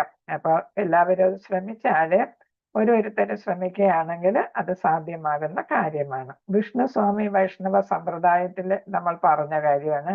ഒരു മഹാ ആചാര്യനായ ശ്രീ വില്യമംഗലം ടാഗോർ അദ്ദേഹത്തിന്റെ ഗാർഹിക ജീവിതത്തിൽ ഒരു വേശ്യയോട് അമിത ആസക്തനായിരുന്നു. ആ വേശ്യ ഒരു ഭഗവത് ഭക്തയായിരുന്നു. ഒരു രാത്രി അവരുടെ പേരാണ് ചിന്താമണി. ഒരു രാത്രിയിൽ കനത്ത പേമാരിയിലും ഇടിമിന്നലിലും ടാഗോർ ചിന്താമണിയുടെ വീട്ടിലേക്ക് വന്ന് തിരമാലകൾ നിറഞ്ഞ നുരഞ്ഞൊഴുകുന്ന പുഴ കടന്ന് അത്രയും ഭയാനകമായ ഒരു രാത്രിയിൽ ടാഗോറിന് എങ്ങനെ വരാൻ കഴിഞ്ഞു വന്നതിൽ ചിന്താമണി ആശ്ചര്യഭരിതയായി. തന്നെ പോലെ ഒരു നിസ്സാരയായ സ്ത്രീയുടെ മജ്ജയോടും മാംസത്തോടുമുള്ള അദ്ദേഹത്തിന്റെ ആകർഷണം ഭഗവാന്റെ അതീന്ദ്രിയ സൗന്ദര്യത്തോടുള്ള ആകർഷണത്തെ കൈവരിക്കാനായി ഭഗവത് ഭക്തിയുടെ സേവനത്തിലേക്ക് തിരിച്ചുവിടാൻ കഴിഞ്ഞാൽ സമുചിതമായി വിനിയോഗിക്കപ്പെടുമെന്ന് അവൾ വില്യമംഗലം ടാഗോറിനോട് പറഞ്ഞു. അത് ടാഗോറിന് ഒരു സുപ്രധാന മുഹൂർത്തമായിരുന്നു. ഒരു വേശ്യയുടെ വാക്കുകളാൽ അദ്ദേഹം ആത്മസാക്ഷാത്കാരത്തിലേക്ക് തിരിച്ചു വന്നു എന്നാണ്. ഇപ്പൊ നല്ലൊരു ഭക്തനായിട്ട് മാറി ആത്മസാക്ഷാത്കാരം നേടാനായിട്ട് വില്യമംഗലത്തിന് സാധിച്ചു. പക്ഷെ പറഞ്ഞ് ഉപദേശം കൊടുത്തത് ആരാണ്? നമ്മൾ വെറുക്കുന്ന, സമൂഹത്തിൽ പൊതുവെ വെറുക്കപ്പെടുന്ന വേശ്യയായിരുന്നു ആ ഉപദേശം കൊടുത്തത്. പിന്നീട് ആ വേശ്യയെ ടാഗോർ തന്റെ ആത്മീയ ഗുരുവായി സ്വീകരിക്കുകയും അദ്ദേഹത്തിന്റെ സാഹിത്യ രചനകളിൽ നിരവധി ഇടങ്ങളിൽ നേർവഴി കാട്ടിത്തന്ന ചിന്താമണി അദ്ദേഹം പ്രവർത്തിക്കുകയും ചെയ്തു. കേരള സമൂഹത്തിലും മധ്യകാലഘട്ടത്തിൽ വേശ്യകൾ ഉണ്ടായിരുന്നു. അവരെ നല്ലതായിട്ട് അംഗീകരിച്ചിരുന്നു, ആദരിക്കുന്ന വേശ്യകൾ ഉണ്ടായിരുന്നു. കാരണം എന്താണ്? അവരെല്ലാം ഇതേപോലെയുള്ള നല്ല പ്രവർത്തികൾ ചെയ്യുന്ന കൂട്ടരായിരുന്നു. ഇപ്പൊ അങ്ങനെ കേരള സമൂഹത്തിൽ ഉണ്ടായിരുന്നു. ഗ്രന്ഥങ്ങളിലൊക്കെ അതിന്റെ സൂചനകൾ കൊടുക്കുന്നുണ്ട്. ഭഗവത്ഗീത 9:32 ഭഗവാൻ ഇപ്രകാരം അരുളി ചെയ്തു, അല്ലയോ പാർത്ഥ. എന്തെങ്കിലും ഓർക്കുന്നുണ്ടോ? 32 ഹരേ കൃഷ്ണ. എന്നോടുള്ള കലർപ്പറ്റ ഭക്തിയുടെ സേവനത്തിൽ അഭയം പ്രാപിക്കുന്നവർ അധമകുലത്തിൽ പിറന്ന ചണ്ടാളരോ അവിശ്വാസികളുടെ കുലത്തിൽ പിറന്നവരോ വേശ്യകളോ ആരായാലും ശരി ജീവിത പരിപൂർണത പ്രാപിക്കുന്നു. എന്തെന്നാൽ നീചന്മാരോ ഹീനരമായ തൊഴിലിൽ ഏർപ്പെടുന്നവരോ ഭക്തിയുടെ സേവന മാർഗത്തിലെ പ്രതിബന്ധങ്ങൾക്ക് ഹേതുവാകുന്നില്ല. അപ്പൊ എന്ത് തൊഴിൽ ചെയ്താലും ഭക്തിയുടെ സേവനം ചെയ്യാൻ സാധിച്ചാൽ അവർക്ക് മോചന മാർഗത്തിലെത്താനായിട്ട് സാധിക്കുമെന്നാണ് ഇവിടെ പറയുന്നത്. അതാണ് ഭഗവത്ഗീതയിലും ഭഗവാൻ പറയുന്നത്. 32ാമത്തെ ശ്ലോകം അറിയാവുന്നവർ ചൊല്ലിക്കൊള്ളു. മാഹി പാർത്ഥ വ്യഭാശ്രിത്യ ഏപി സ്യു പാപയോയനഃ സ്ത്രീയോ വൈശ്യസ്തദാ ശൂദ്ര തേ അഭിയാന്തി പരാംഗതി. അപ്പൊ അവർക്ക് പരാംഗതി എന്ന് വെച്ചാൽ മോചനം അവർക്ക് ലഭിക്കുന്നു. അപ്പൊ എല്ലാവരും ഭഗവാന്റെ അംശങ്ങളാണ് അല്ലെ. അപ്പൊ അവിടെ ഭഗവാൻ ആരെയും വ്യത്യാസമില്ല. പട്ടിമാംസം കഴിക്കുന്നവരായാലും ചണ്ടാളന്മാര്, അതാണ് അല്ലെ, നായ്മാംസം കഴിക്കുന്നവരെയാണ് ചണ്ടാളന്മാര്. അവര് സമൂഹത്തിന് പുറത്തുള്ളവരാണ്. ഒരു സമൂഹത്തിൽ പോലും പെടുത്തുന്നില്ല. ഈ 4 വർണ്ണങ്ങളിൽ അവരെ പെടുത്താറില്ല. അപ്പൊ അവരാണെങ്കിലും അതേപോലെ തന്നെ എന്താണ്, ഭഗവാനിൽ വിശ്വാസമില്ലാത്ത കുലത്തിൽ പിറന്നവരാണ് ആരാണെങ്കിലും വേശ്യയായാലും അവർക്ക് എന്ത് കിട്ടുന്നു? ജീവിതത്തിൽ പരിപൂർണത. അതായത് അവർക്ക് ജീവിതത്തിൽ നിന്ന് ഈ സംസാര സാഗരത്തിൽ നിന്ന് അവർക്ക് മോചനം ലഭിക്കാനായിട്ട് സാധ്യമാകും. പക്ഷെ അവരെന്ത് ചെയ്യണം? കലർപ്പറ്റ ഭക്തിയുടെ സേവനത്തില് അവർ അഭയം പ്രാപിക്കണം. ഭഗവാനെ ശരണം പ്രാപിക്കുകയാണെങ്കിൽ അവർക്ക് അത് സാധിക്കും എന്നാണ്. എന്തെന്നാൽ നീചജന്മമോഹീനമായ തൊഴിലിൽ ഏർപ്പെടുന്നത് ഭക്തിയുടെ സേവന മാർഗത്തിലെ പ്രതിബന്ധങ്ങൾക്ക് ഹേതുവാകുന്നില്ല. അപ്പൊ എവിടെയായാലും നമ്മൾ എന്ത് ജോലി ചെയ്താലും നമ്മൾ എന്ത് ചെയ്യുക? ഭഗവാനെ ഏതു നേരവും സ്മരിക്കുക, ഭഗവാൻ അർപ്പിതമായിട്ട് എല്ലാം ചെയ്യുക. അത് അനുവർത്തിക്കുമ്പോൾ ആഗ്രഹിക്കുന്ന ഏവർക്കും ഈ പാത തുറന്നു കിടക്കുന്ന ഏത് പാതാണ്? ഭക്തിയുടെ പാത അല്ലെ. എല്ലാവർക്കും അപ്പം ഏതാണ്? ഭക്തിയുടെ പാതയിൽ പോയിട്ട് ഭക്തിയോഗയിലൂടെ ഭഗവാനെ പ്രാപിക്കാനായിട്ട് സാധിക്കും. ഭഗവാനെ ദർശിക്കാൻ വ്യഗ്രത പൂണ്ട ദ്വാരകയിലെ വേശ്യമാരെല്ലാവരും അദ്ദേഹത്തിന്റെ കലർപ്പറ്റ ഭക്തരായി കാണപ്പെടുന്നു. അപ്രകാരം മുകളിൽ ഉദ്ധരിച്ച ഭഗവത്ഗീത ശ്ലോകം അനുസരിച്ച് അവരെല്ലാവരും മോക്ഷമാർഗത്തിലായിരുന്നു. അപ്പൊ ഇവിടെ നമുക്കൊരു വഴികാട്ടിയായിട്ടാണ് ഇത് പറയുന്നത്. തൊഴിലല്ല പ്രധാനം, പിന്നെ ഏതാണ്? നമ്മുടെ മനസ്സാണ് പ്രധാനം അല്ലെ. നമ്മൾ ഏത് മനസ്സുകൊണ്ടാണ് ഭഗവാനെ സ്മരിക്കുന്നത് അല്ലെങ്കിൽ ഭഗവാന് സേവ ചെയ്യുന്നത്. നമ്മൾ തൊഴിൽ ഏത് ചെയ്താലും വേണ്ടില്ല, നമുക്ക് മനസ്സ് ശുദ്ധമായിരിക്കണം. വേശ്യയാണെങ്കിലും അവര് ശരീരം കൊണ്ടാണ് ആ ജോലി ചെയ്യുന്നത് അല്ലെ. അപ്പൊ അവരുടെ ശരീരം മാത്രമേ അവര് ഓരോരുത്തർക്ക് അടിയറ വെക്കുന്നുള്ളൂ. അവരുടെ മനസ്സ് ആരിൽ തന്നെയാണ്? ഭഗവാനിൽ തന്നെയാണ്. അപ്പൊ ഭഗവാനിൽ മനസ്സ് ഉറപ്പിക്കുകയാണെങ്കിൽ ഏത് തൊഴിൽ ചെയ്യുന്നവർക്കും ഭഗവാനെ പ്രാപിക്കാം. പൗരന്മാരെ ഭഗവാന്റെ ഭക്തരാക്കി മാറ്റുന്നതിനുള്ള കൂട്ടായ യത്നമാണ് സമൂഹത്തിന് ആവശ്യമായ ഒരേ ഒരു പരിഷ്കാരം. എന്ന് വെച്ചാൽ എന്താ നമ്മൾ ചെയ്യേണ്ടത്? എല്ലാവരും ഭക്തിയുടെ മാർഗത്തില് ചലിക്കുക. അപ്രകാരം സ്വർഗവാസികളുടെ സർവ സദ്ഗുണങ്ങളും അവരുടേതായ രീതിയിൽ അവരെ ഗ്രസിക്കും. അപ്പൊ സ്വർഗവാസികൾക്ക് ധാരാളം ഗുണങ്ങളുണ്ടല്ലോ. അപ്പൊ അവിടെ എന്തില്ല എന്നാണ്? അത്യാഗ്രഹവും പിന്നെ വഴക്കും അങ്ങനത്തെ കാര്യങ്ങളൊന്നും ഇല്ല. അപ്പൊ അങ്ങനത്തെ സ്വർഗം എന്ന് വെച്ചാൽ സുഖം എന്നുള്ളതാണ് അല്ലെ. എപ്പോഴും ആനന്ദിക്കാൻ പറ്റുന്നിടമാണ്, എല്ലാം ആഗ്രഹിക്കുന്നത് എന്തും കിട്ടുന്നിടമാണ് സ്വർഗം എന്നാണ് പറയുന്നത്. അപ്പൊ അവരുടേതായിട്ടുള്ള ഒരു ഗുണനിലവാരം ഇവിടെയും കിട്ടും. തമ്മിൽ വെറുപ്പോ വിദ്വേഷമോ അസൂയയോ പിന്നെ അങ്ങനെ ഉള്ള കാര്യങ്ങളൊന്നും ഇല്ലാതെ ജീവിക്കാനായിട്ട് സമാധാനപരമായിട്ട് ഭഗവാനിൽ മനസ്സ് അർപ്പിച്ച് ജീവിക്കാനായിട്ട് സാധിക്കും. അന്യത എത്രത്തോളം ഭൗതിക പുരോഗതി കൈവരിച്ചവരായാലും അഭക്തരായവർക്ക് ഏതൊരു സദ്ഗുണവും ഉണ്ടായിരിക്കുകയില്ല. അത്തരമൊരു അന്തരം എന്തെന്നാൽ ഭഗവത് ഭക്തർ മോക്ഷമാർഗത്തിലും അതേസമയം അഭക്തർ അനധികൃതമായി ഭൗതിക ബന്ധനത്തിൽ കുരുക്കപ്പെടുന്ന മാർഗങ്ങളിലും ആകുന്നു. പണസമ്പാദനത്തിന് വേണ്ടി ഏത് നീച പ്രവർത്തികളും ചെയ്യാനും അതേപോലെ തന്നെ രാപ്പകൽ ഭക്ഷണം പോലും ഉപേക്ഷിച്ച് രാപ്പകൽ എന്ത് ചെയ്യുന്നു? അവർ കഠിന അധ്വാനം ചെയ്യുന്നു. രാത്രിയാകുമ്പോൾ നമ്മൾ പഠിച്ചതാണ് ലൈംഗിക ബന്ധത്തിൽ ഏർപ്പെടുന്നു. ഈ ലൈംഗിക ബന്ധത്തിൽ ഏർപ്പെടുന്നത് മാത്രമാണ് അവരുടെ ജീവിതത്തിലുള്ള ഒരേ ഒരു ആസ്വാദനം എന്നാണ് പറയുന്നത്. അത് മൃഗതുല്യമായിട്ട്. അപ്പൊ പന്നികൾക്കും നായയ്ക്കും ഒക്കെ സാധിക്കുന്നതാണ് ഈ തരം ഒരു ജീവിതം. അപ്പൊ എന്തിനു സമ്പാദിക്കുന്നത്? നമ്മുടെ വയറ് നിറയ്ക്കാൻ വേണ്ടിയിട്ടാണ് അല്ലെ. നമ്മൾ പറയും ഒരു ചാൺ വയറ് നിറയ്ക്കുന്നതിന് വേണ്ടിയിട്ടെന്നാണ് നമ്മൾ പറയുന്നത്. അപ്പൊ നമ്മൾ സുഖമായിട്ട് ഭക്ഷിക്കുന്നു. ഈ മൃഗങ്ങൾക്ക് സുഖഭക്ഷണം കിട്ടുന്നു. ഇപ്പൊ പന്നിയൊക്കെയാണെങ്കിൽ അവർക്ക് ഇഷ്ടം പോലെ അവരുടെ ആഹാരം കിട്ടുന്നുണ്ട് അല്ലെ. അതേപോലെ നായ്ക്കൾക്കും ഒക്കെ കിട്ടുന്നുണ്ട്. അപ്പൊ അങ്ങനെ നായയും പന്നിയുടെയും ഒക്കെ ജീവിതം നയിക്കാൻ വേണ്ടിയിട്ടുള്ള നമ്മുടെ മനുഷ്യജന്മം എന്നുള്ളത് നമ്മളെ എപ്പോഴെപ്പോഴും ഓർമ്മിപ്പിക്കുകയാണ് ഇവിടെ ചെയ്യുന്നത്. അപ്പൊ നമ്മൾ ധനമുണ്ടാക്കാനായിട്ട് നമ്മൾ അഹോരാത്രം പ്രയത്നിക്കുമ്പോൾ നമുക്ക് സദ്ഗുണങ്ങളൊന്നും ഉണ്ടാകുന്നില്ല. നമ്മൾ ഭഗവത് ഭക്തരാണെങ്കിൽ ഭഗവാനെ സ്മരിച്ച് ഏത് ജോലിയാണെങ്കിലും അതിലേർപ്പെടുമ്പോൾ അവർക്ക് ഭക്തി യോഗയിലൂടെ മോക്ഷമാർഗം തുറന്നു കിട്ടുന്നു. അപ്പൊ അവർക്ക് ഭഗവാനെ പ്രാപിക്കാനായിട്ട് സാധിക്കുന്നു. അതേസമയം ഭഗവത് ഭക്തി ഇല്ലാത്തവർ ഭൗതിക ബന്ധനത്തിൽ കുടുക്കപ്പെടുകയും ചെയ്യുന്നു. അവർക്ക് ഒരു തരത്തിലും മോക്ഷം ലഭിക്കാനായിട്ട് സാധ്യമാകുന്നില്ല എന്നാണ് ഇവിടെ പറയുന്നത്. ഹരേ കൃഷ്ണ. ശ്ലോകം 20. നടനർത്തക ഗന്ധർവാസൂരമാധവ വന്ദിനഃ ഗായന്തി ചോത്തമ ശ്ലോക ചരിതാന്യ ഹുദാനിച്ച. അപ്പൊ ഇവിടെ വന്ന ബാക്കി ആളുകളെ കുറിച്ച് ഇവിടെ പറയുകയാണ്. ഈ ഇതിൽ എത്തിച്ചേർന്ന ഇപ്പം ബ്രാഹ്മണരെ കുറിച്ച് പറഞ്ഞു, വേശ്യകളെ കുറിച്ച് പറഞ്ഞ് അടുത്ത് പറയുന്നത് സമൂഹത്തില് മറ്റു തരത്തില് പ്രവർത്തിക്കുന്ന ഉന്നതമായിട്ടുള്ള വ്യക്തികളെ കുറിച്ച് ഇവിടെ പറയുകയാണ് ചെയ്യുന്നത്. നടനർത്തക ഗന്ധർവ സൂതമാഗത വന്ദിനഃ ഗായന്തി ച ഉത്തമ ശ്ലോക ചരിതാനി അദ്ഭുതാനി ച എന്നാണ് പറയുന്നത്. ചരിതാനി അദ്ഭുതാനി ച. അപ്പൊ ഇവിടെ ഇവരൊക്കെ പറയുന്നത്?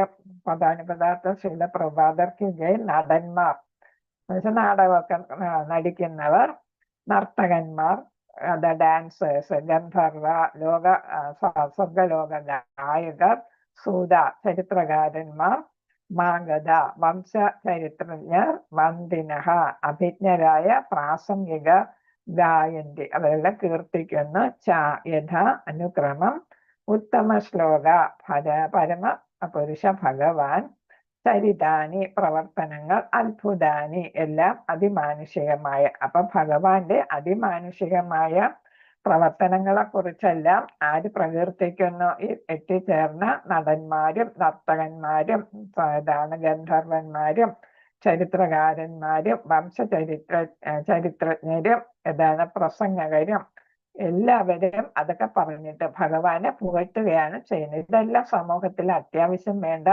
ഘടകങ്ങളാണ് ഈ കൂട്ടരെല്ലാം.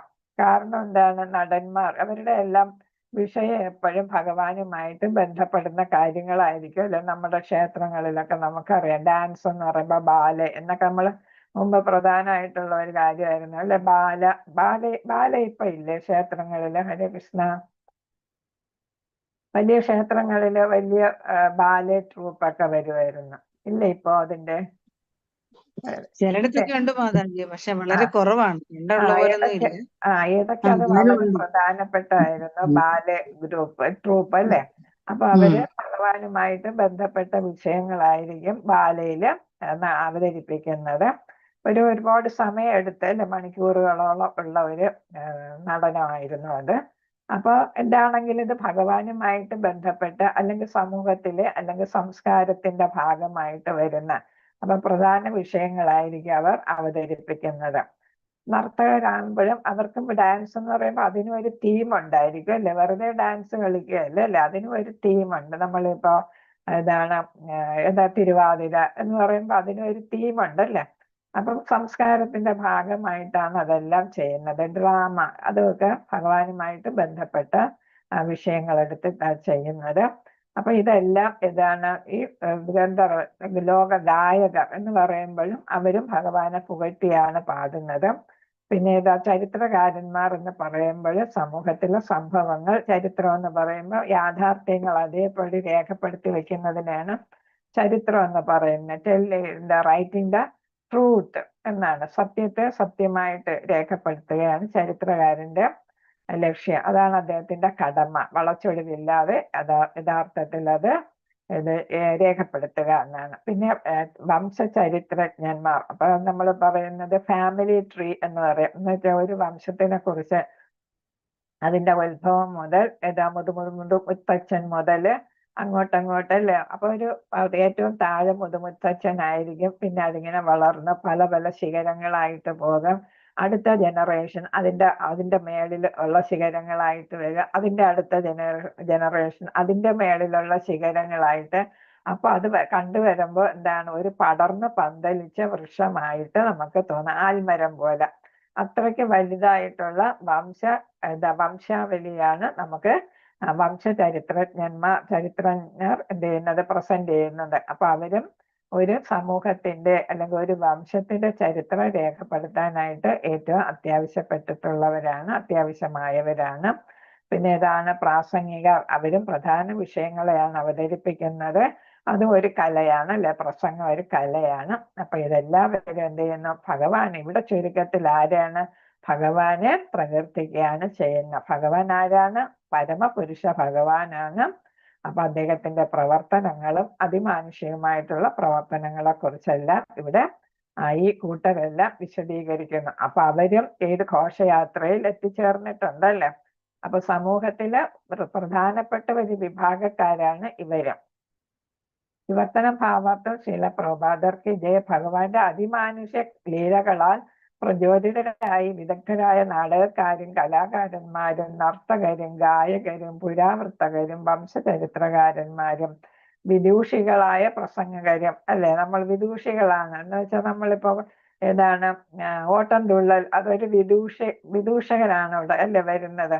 ഓട്ടം തുള്ളലിലും ഒക്കെ അതേപോലെ തന്നെയുള്ള മറ്റു കലാരൂപങ്ങൾ, കഥകളി അല്ലെ, കൂത്ത്, അതിലെല്ലാം കൂത്ത്, ഓട്ടംതുള്ളൽ, കഥകളി ഇതൊക്കെ നമ്മുടെ നാടൻ കലാരൂപങ്ങളാണ്. പക്ഷെ അതെല്ലാം ആ കാലഘട്ടങ്ങളിലും ഇതേപോലുള്ള കലാരൂപങ്ങൾ ഉണ്ടായിരുന്നു. അപ്പൊ ഇവിടെ പറയുന്ന വിദൂഷികളായ കഥാപ്രസംഗം നമുക്കറിയാമല്ലോ. കഥാപ്രസംഗം നമ്മളെ ഒരു പ്രധാന ആർട്ടായിരുന്നു അല്ലേ. ഇപ്പൊ അതൊക്കെ അപ്രത്യക്ഷമായിട്ട് സാംബശിവൻ, മലയാളത്തിലുള്ള അല്ലെ, സാംബശിവന്റെ കഥാപ്രസംഗം വളരെ പ്രസിദ്ധമായിരുന്നു. അപ്പൊ അതൊക്കെ സ്കൂളിൽ നല്ല ഒരു കോമ്പറ്റീഷൻ ഉള്ള ഒരു പ്രധാന ഐറ്റം ആയിരുന്നു. ഇപ്പോഴെങ്ങനെയാണെന്ന് എനിക്കറിയില്ല.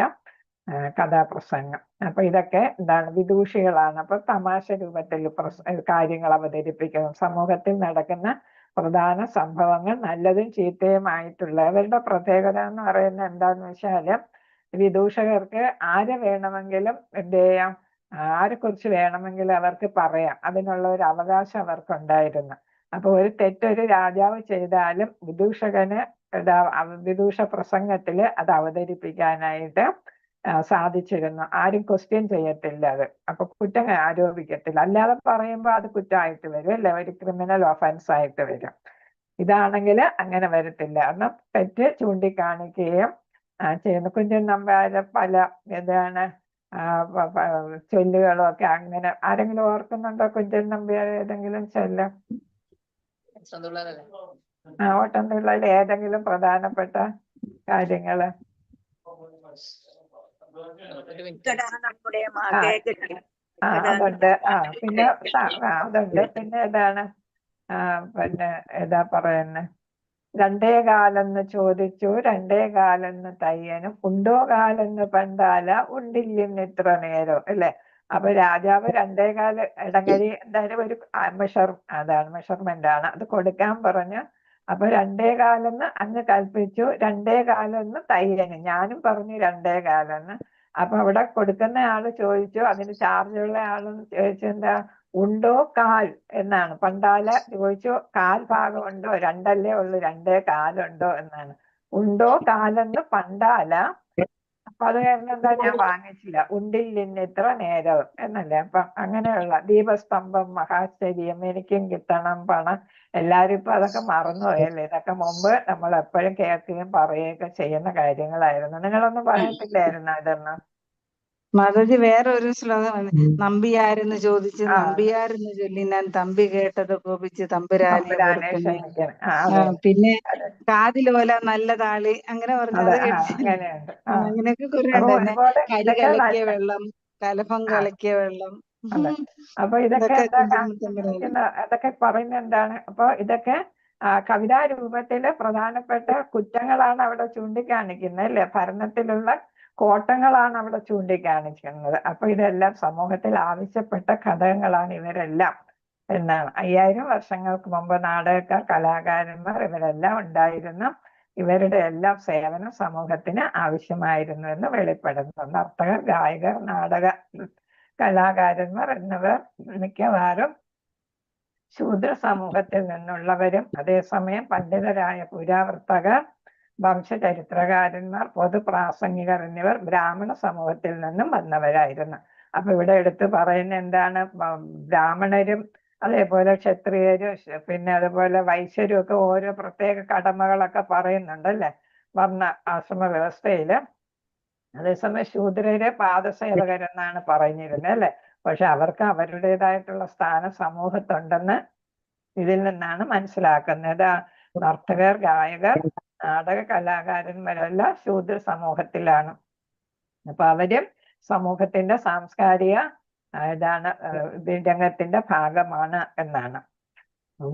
ആര് മാത്രമല്ല, ഉയർന്ന വർഗക്കാർ മാത്രമല്ല, വർണ്ണക്കാർ മാത്രമല്ല, അവരെല്ലാവരും ഒരു പ്രത്യേക ജാതിയിൽ പെടുന്നവരും അതാത് കുടുംബങ്ങളിൽ അപ്രകാരം പരിശീലനം സിദ്ധിച്ചവരും ആകുന്നു. അപ്പൊ നമുക്കറിയാം ഇത് ഹെറിഡിറ്ററി ആയിട്ട് വരുന്ന ട്രഡീഷൻ ആയിട്ടല്ലേ, ഓരോ കുടുംബത്തിന്റെ ട്രഡീഷൻ ആയിട്ടാണ് ഓരോ കലാരൂപങ്ങളൊക്കെ അവര് വികസിപ്പിച്ചെടുക്കുന്നത്. അത്തരം നാടകക്കാരും നർത്തകരും ഗായകരും പുരാവർത്തകരും വംശചരിത്രകാരന്മാര്, പുരാവർത്തകർ എന്ന് പറഞ്ഞാൽ ഹിസ്റ്റോറിയൻസ് ആണ്, പൊതുപ്രാസംഗികരും ഒക്കെ വ്യത്യസ്ത കാലങ്ങളിലെയും വിവിധ യുഗങ്ങളിലെയും ഭഗവാന്റെ അതിമാനുഷിക ലീലകളുടെ വിഷയങ്ങളിൽ ശ്രദ്ധ പതിപ്പിച്ചിരുന്നു. അപ്പൊ അവരുടെ വിഷയം എപ്പോഴും ആരാണ്? ഭഗവാൻ പല പല യുഗങ്ങളില് അല്ലെ, പല പല അവതാരങ്ങളെ കുറിച്ചായിരിക്കും അവർ പറയുന്നത്. ഒരു യുഗത്തിലെ കാര്യമല്ല, പല യുഗത്തിലെ കാര്യങ്ങളാണ് അവർ നമ്മൾ മഹാഭാരതത്തിൽ തന്നെ കണ്ടു. ഒരു വിദൂഷകൻ വന്ന് ഭഗവാനും അതേപോലെ പാണ്ഡവരും കൊച്ചുമക്കളും ഒക്കെ ഉണ്ടായിരുന്നു. അപ്പൊ വിദൂഷകൻ വന്ന് ഭഗവാന്റെ ചെറുപ്പകാലത്തെ കുറിച്ചെല്ലാം അവതരിപ്പിക്കുന്നത് നമ്മള് മഹാഭാരതത്തിലെ ഒരു സീൻ കാണുന്നുണ്ട്. അപ്പൊ അത് അവിടെ തമാശയില് എല്ലാം അങ്ങനെ അവതരിപ്പിക്കുകയായിരുന്നു ചെയ്തത്. അപ്പൊ എന്താണ്, ഈ കുട്ടികൾക്ക് ഇക്കാര്യങ്ങളൊന്നും അറിഞ്ഞൂടാ. ഭഗവാനെ കുറിച്ച് കുട്ടികൾക്ക് കാര്യമായിട്ടൊന്നും അറിയത്തില്ല അല്ലെ. അപ്പൊ ആ കുട്ടികൾക്ക് ഈ വിദൂഷകൻ പറഞ്ഞപ്പോഴാണ് കുട്ടികൾക്ക് ഭഗവാനെ കുറിച്ചുള്ള ഒരു പൂർണ്ണ ധാരണ ഉണ്ടാകുന്നത്. അപ്പൊ അതേപോലെയാണ് ഇവിടെയും ഭഗവാനെ കുറിച്ചുള്ള ലീലകളും എല്ലാം ഇവിടെ ഓരോ തരത്തില് ഓരോ കൂട്ടരും അവരുടേതായിട്ടുള്ള രീതിയിൽ രേഖപ്പെടുത്തുന്നു, അവതരിപ്പിക്കുന്നു. അല്ലാതെ സാധാരണ സംഭവങ്ങളിലല്ല അവ കാലക്രമം അനുസരിച്ചുമുള്ളവയല്ല. നാളെ മാതാജി ചോദിച്ച ഒരു ചോദ്യത്തിന് ഉത്തരവും കൂടെയാണിത്. അപ്പൊ മാതാജി ചോദിച്ചിരുന്ന സംഭവങ്ങളെല്ലാം ക്രോണോളജിയിൽ വരുന്നില്ലല്ലോ, അത് തമ്മില് ചേരുന്നില്ലല്ലോ എന്ന്. അപ്പൊ ഞാൻ നോക്കുകയുണ്ടായി. ഞാൻ പറഞ്ഞത് തന്നെയായിരുന്നു യഥാർത്ഥത്തിലുള്ളത്. അന്ന് ക്ലാസ്സിൽ പറഞ്ഞ രീതി തന്നെയായിരുന്നു. ആ കാര്യങ്ങളൊക്കെ തന്നെയാണ് ഞാൻ വീണ്ടും റെഫർ ചെയ്തപ്പോൾ കണ്ടത്. പക്ഷെ അതിലും പറയുന്ന എന്താണ്, നമ്മൾ ഭഗവാന്റെ കാര്യങ്ങൾ പറയുമ്പോൾ ഇതൊക്കെ ഭഗവാന്റെ ലീലകളാണ്. ലീലകൾ പറയുമ്പോൾ അവതരിപ്പിക്കുമ്പോൾ എന്ത് കാണത്തില്ല, അതില് കാലഗണനയ്ക്ക് പ്രാധാന്യം കൊടുക്കുന്നില്ല. അപ്പൊ അതിലെന്താണ് വരുന്ന സത്യങ്ങൾക്കും ഭഗവാന്റെ പ്രവർത്തനങ്ങൾക്കും അവതാരങ്ങൾക്കും ഓരോ അവതാരം ഓരോ ഉദ്ദേശത്തോട് കൂടിയുള്ളതാണ് അല്ലെ. അപ്പൊ ആ അവതാരങ്ങളുടെ ലക്ഷ്യം എന്താണ് എന്നുള്ളതാണ് നടത്തുന്നത്. നമ്മൾ അതുപോലെ തന്നെ നമ്മൾ നോക്കുമ്പോൾ ഫസ്റ്റ് സ്കന്ധത്തിൽ നമ്മൾ പഠിച്ചിട്ടുണ്ട്, ഒരേ അവതാരങ്ങൾ തന്നെ പല ഘട്ടത്തിൽ വരുന്നുണ്ട്. ഗുണാവതാരം, ഓരോ ഗുണാവതാരവും ഒക്കെ ഒരു ഉദാഹരണം പറഞ്ഞു. അപ്പൊ അത് പല യുഗങ്ങളിൽ ആ അവതാരങ്ങൾ വരുന്നു. അപ്പൊ ഇവിടെ ഭഗവാൻ ശ്രീകൃഷ്ണനായിട്ട് ദ്വാരകയിൽ അല്ലെങ്കിൽ ഗോകുലത്തിലും അല്ലെങ്കിൽ മധുരയിൽ ജനിച്ചത് അതേ കാര്യം തന്നെ വേറൊരിടത്ത് വേറൊരു യുഗത്തിൽ നടക്കും. ഇപ്പൊ ഇവിടെ നടന്ന ദ്വാപര യുഗത്തിലായിരിക്കത്തില്ല വേറൊരിടത്ത് നടക്കുന്നത്, വേറൊരു യുഗത്തിൽ വേറൊരു പ്രപഞ്ചത്തിൽ ഇതേ കാര്യങ്ങൾ നടക്കുന്നുണ്ട് എന്നാണ് ഗ്രന്ഥങ്ങളിലൊക്കെ പറയുന്നത്. അപ്പൊ അവിടെ നമ്മൾ ക്രോണോളജിക്ക്, കാലഗണനയ്ക്ക് പ്രാധാന്യം കൊടുക്കേണ്ടതില്ല. സംഭവങ്ങൾക്കും തത്വങ്ങൾക്കും ലീലകൾക്കും അതിനൊക്കെ പ്രാധാന്യം കൊടുത്താൽ മതി എന്നാണ് മനസ്സിലാക്കിയത്. ഈ കാര്യമാണ് ഇവിടെ തന്നെ ഇത് പറയുന്നുണ്ടല്ലേ. അതെന്താണ്, പുരാണങ്ങളും വ്യത്യസ്ത കാലങ്ങളിലും യുഗങ്ങളിലും വിവിധ ഗ്രഹങ്ങളിൽ ഭഗവാനുമായി മാത്രം ബന്ധപ്പെട്ട ചരിത്ര സത്യങ്ങളാകുന്നു. അതെന്തനുസരിച്ചെല്ലാം കാലക്രമം അനുസരിച്ചുള്ളവ അല്ല എന്നാണ് ഇവിടെ പറയുന്നത്. അപ്പൊ അതിന് നമ്മൾ ക്രോണോളജി നോക്കേണ്ട കാര്യമില്ല. കാര്യം എന്താണ്, സംഭവം എന്താണ്, ലീലകൾ എന്താണ് എന്നൊക്കെ മനസ്സിലാക്കിയാൽ മതി എന്നാണ്. ആയതിനാൽ ആധുനിക ചരിത്രകാരന്മാർക്ക് അവ തമ്മിൽ കൂട്ടി യോജിപ്പിക്കുന്ന കണ്ണി കണ്ടെത്താൻ കഴിയുന്നില്ല. നമ്മളിവിടെ ശ്രമിച്ചതുപോലെ തന്നെ നമുക്ക് ആ ക്രോണോളജിക്കായിട്ട് ഇപ്പൊ നമ്മൾ ചരിത്രം പഠിക്കുമ്പോൾ അതിനെല്ലാം നമ്മൾ ടൈം ലൈൻ, ടൈം ചാർട്ട് എന്ന് പറഞ്ഞിട്ട് ഒരു സംവിധാനം ചരിത്ര കുട്ടികൾ പഠിക്കുന്നുണ്ട്. ടൈമിൽ എല്ലാം അടുക്കി നമുക്ക് ഇപ്പൊ ഗാന്ധിജിയുടെ ചരിത്രം ടൈം ലൈൻ ഉണ്ടാക്കുന്ന, ഇന്ന വർഷം ഗാന്ധിജി ഇന്ന സംഭവത്തിന് നടന്നു ഗാന്ധിജിയുടെ ജീവിതത്തിൽ എന്ന് പറഞ്ഞൊരു ടൈമില് അതിന് നമ്മൾ വിശദീകരിച്ച ഒരു കമ്പാരിറ്റീവ് സ്റ്റഡി നടത്തുമ്പോൾ അതിന് ടൈം ചാർട്ട് എന്ന് നമ്മൾ പറയും. അതേസമയം വേറൊരിടത്ത് എന്ത് നടന്നു, ഒരു കമ്പാരിറ്റീവ് സ്റ്റഡി. അപ്പൊ അതാണ് ടൈം ചാർട്ട് എന്ന് പറയുന്നത്. അപ്പൊ ഇപ്പൊ നമ്മൾ അതൊക്കെ പഠിക്കും. പക്ഷെ നമുക്ക് എന്താണ്, ഈ പുരാണങ്ങളിലും ഇതിഹാസങ്ങളിലും ഒന്നും അതേപോലെ ടൈം ലൈനോ ടൈം ചാർട്ടോ ഒന്നും ഉണ്ടാക്കാനായിട്ട് നമുക്ക് സാധിക്കത്തില്ല എന്നാണ്. അപ്പൊ അതാ പറയുന്ന കൂട്ടി യോജിപ്പിക്കുന്ന കണ്ണി കണ്ടെത്താൻ കഴിയുന്നില്ല. അതിനാൽ പുരാണങ്ങളൊക്കെ കാൽപ്പനിക കഥകൾ മാത്രമാണെന്നവർ അനധികൃതമായിട്ട് അഭിപ്രായപ്പെടുന്നു. നമുക്ക് പറയാൻ പറ്റാത്തതെല്ലാം തെറ്റാണ് അല്ലെങ്കിൽ ഇതൊന്നും ഇല്ല എന്ന് പറഞ്ഞ് സ്ഥാപിക്കാനാണ് നമ്മൾ ശ്രമിക്കുന്നതെന്നാണ് ആധുനിക ചരിത്രകാരന്മാരെല്ലാം ശ്രമിക്കുന്നതെന്നാണ് ഇവിടെ പറയുന്നത്. ഹരേ കൃഷ്ണ. ഭാരതത്തിൽ അപ്പൊ ഇത്രയും കൂടെ എടുക്കാം. ഭാരതത്തിൽ 100 വർഷങ്ങൾക്ക് മുമ്പ് പോലും എല്ലാ നാടക അവതരണങ്ങളും പരമപുരുഷ ഭഗവാന്റെ അതിമാനുഷ്യ പ്രവർത്തനങ്ങളെ കേന്ദ്രീകരിച്ചായിരുന്നു. അത് നമുക്കറിയാം അല്ലെ, നമ്മുടെ ചെറുപ്പകാലത്ത് നമ്മൾ കണ്ടതും കേട്ടതും ഒക്കെ അങ്ങനെയായിരുന്നു. സാമാന്യ ജനങ്ങൾ ഈ നാടകങ്ങളാൽ അത്യന്തം വിനോദിച്ചിരുന്നു. അപ്പൊ ക്ഷേത്രങ്ങളൊക്കെ ആയിരുന്നു ഇതിന്റെ പ്രധാന കേന്ദ്രങ്ങള്. ക്ഷേത്രങ്ങളിലായിരുന്നു ഇതെല്ലാം അവതരിപ്പിക്കുന്നത് അല്ലെ. നമ്മളിവിടെ കൂത്ത്, കൂടിയാട്ടം, പിന്നെ കഥകളി, ഓട്ടംതുള്ളൽ, പിന്നെ അങ്ങനെയുള്ള കാര്യങ്ങളൊക്കെ ഇവിടെ ചെയ്തിരുന്നത് പോലെ എല്ലായിടത്തും അതുണ്ടായിരുന്നു എന്നാണ്. സാമാന്യ ജനങ്ങൾ ഈ നാടകങ്ങളാൽ അത്യന്തം വിനോദിച്ചിരുന്നു. കാരണം എന്താണ്, അവർക്ക് പുരാണങ്ങളൊന്നും വായിക്കാനായിട്ട് അറിയില്ല, വായിക്കാനുള്ള സൗകര്യം ഉണ്ടാകത്തില്ല. പക്ഷെ അവർക്ക് കാര്യങ്ങളെല്ലാം മനസ്സിലാക്കാൻ സാധിക്കും അല്ലെ. ഈ ഇതെല്ലാം കാണുന്നത് കൊണ്ട്. മാത്രവുമല്ല യാത്രാ സംഘങ്ങൾ ഭഗവാന്റെ അതിമാനുഷ ലീലകൾ വിസ്മയകരമായിട്ട് അവതരിപ്പിച്ചിരുന്ന ട്രൂപ്പ് ഓരോ സ്ഥലത്ത് പോയിട്ട് ഭഗവാനെ കുറിച്ചുള്ള നാടകങ്ങളും ഇതേപോലുള്ള ഡാൻസുകളും നടനങ്ങളും എല്ലാം നടത്തിയിരുന്നു. അപ്രകാരം വിദ്യാഭ്യാസ യോഗ്യതകളിൽ ഗണ്യമായ അഭാവം ഉണ്ടായിരുന്നാലും അജ്ഞരായ കർഷകർ പോലും വേദവിജ്ഞാനത്തിൽ പങ്കാളികളായി തീർന്നിരുന്നു. അപ്പൊ ഈ ക്ഷേത്രങ്ങളിലൂടെയും അതേപോലെ സാംസ്കാരിക സംഘടനകളിലൂടെയും ട്രൂപ്പുകളിലൂടെയും ഒക്കെ എന്ത് ചെയ്തിരുന്നു? വേദ സംസ്കാരം മനസ്സിലാക്കാനായിട്ട് സാധാരണക്കാർക്ക് സാധിച്ചിരുന്നു. അതിനാൽ വിദഗ്ധ നാടക നടന്മാരും നർത്തകരും ഗായകരും പ്രാസംഗികരും ഒക്കെ സാമാന്യ ജനങ്ങളുടെ ആത്മീയ ജ്ഞാന ഉദ്ദീപനത്തിന് ആവശ്യമാണ്. ഇപ്പൊ ഇവിടെ എടുത്തു പറഞ്ഞ് ഭഗവാനെ സ്വീകരിക്കാൻ വന്നവരെല്ലാം സമൂഹത്തിലെ പ്രധാനപ്പെട്ടവരാണ്, അത്യാവശ്യ ഘടകങ്ങളാണ്. കാരണം എന്താണ്? സാമാന്യ ജനങ്ങളുടെ ആത്മീയ ജ്ഞാനം വളർത്തുന്നതിന് അതില് ഉണർവുണ്ടാക്കി അതിനെ വർദ്ധിപ്പിക്കുന്നതിന് അവരുടെ എല്ലാ സേവന ആവശ്യമാണ്.